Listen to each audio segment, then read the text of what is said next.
কিন্তু সেই ঘাট কিন্তু বালু বেশিরভাগই বালু টানা। আসসালামু আলাইকুম, সবাই কেমন আছেন? আশা করি সবাই ভালো আছেন। আপনাদের দোয়ার ভালোবাসায় আমিও ভালো আছি। তাই আজকে এমন একটা ভিডিও নিয়ে আইছি, একবারে অন্যরকমের একটা ভিডিও। এরকমের ভিডিও আমার চ্যানেলে খুবই কম দেওয়া আছে। তো আজকে এই মুহূর্তে আছি কিন্তু একবারে তালতলি ব্রিজের নিচে। এখানে কিন্তু আহ, একটি জাহাজ দেখতে পারতেছেন। এটা যে বালু বেশিরভাগই বালু টানা হয় এই জাহাজে করে। তার পাশাপাশি কিন্তু আরেকটি আছে, সেটা হইলো আপনার যে বালু ভরার যে জাহাজগুলো, আর সেই জাহাজ। এটা হলো একবারে তালতলি ব্রিজের নিচে রাখা।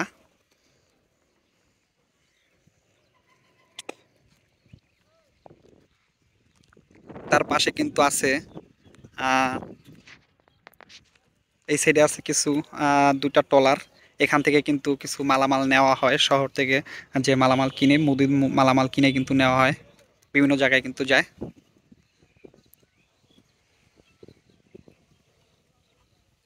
জায়গাটা কিন্তু খুব সুন্দর একটি জায়গা। আগে কিন্তু এখানে স্প্রিং বোট ঘাট ছিল, আর সেই স্প্রিং বোট ঘাট কিন্তু এখন অন্য জায়গায় নিয়ে গেছে।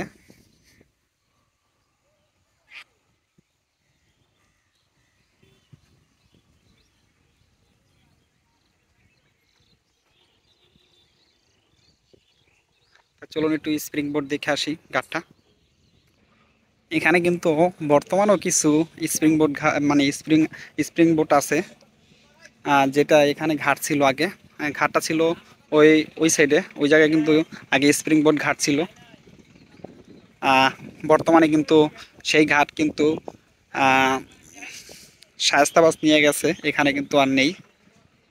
কারণ যখন এই স্প্রিং বোট ছাড়া হয় বা বা যায়, তখন কিন্তু দুই সাইডের যে পার আছে, সেই পার কিন্তু আস্তে আস্তে ভেঙে মানে সমস্যা হয়। সেই কারণে কিন্তু ঘাটটা এখানে রাখা হয় নাই।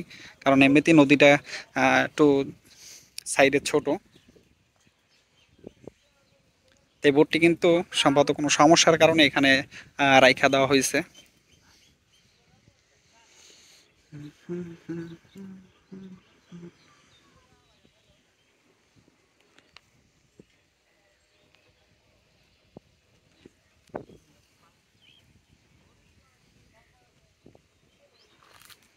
আর এই সাইডে কিন্তু আরো একটি জাহাজ আছে, আর সেটা কিন্তু তারা প্লেস করতে আছে, সম্ভবত কোনো মালামাল নিব বা গাছ নিব।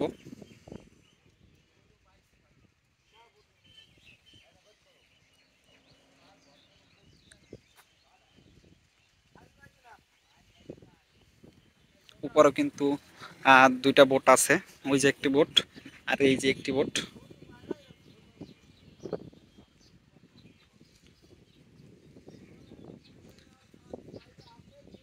তো ভিডিওটা আমি এখানে শেষ করব।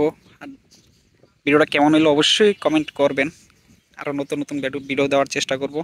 সবাই ভালো থাকবেন, সুস্থ থাকবেন। আল্লাহ হাফেজ। দেখা হবে পরবর্তীতে নতুন ভিডিওতে, এবং কি নাও দেখা হইতে পারে, কারণ নিঃশ্বাসের বিশ্বাস নেই। আল্লাহ হাফেজ।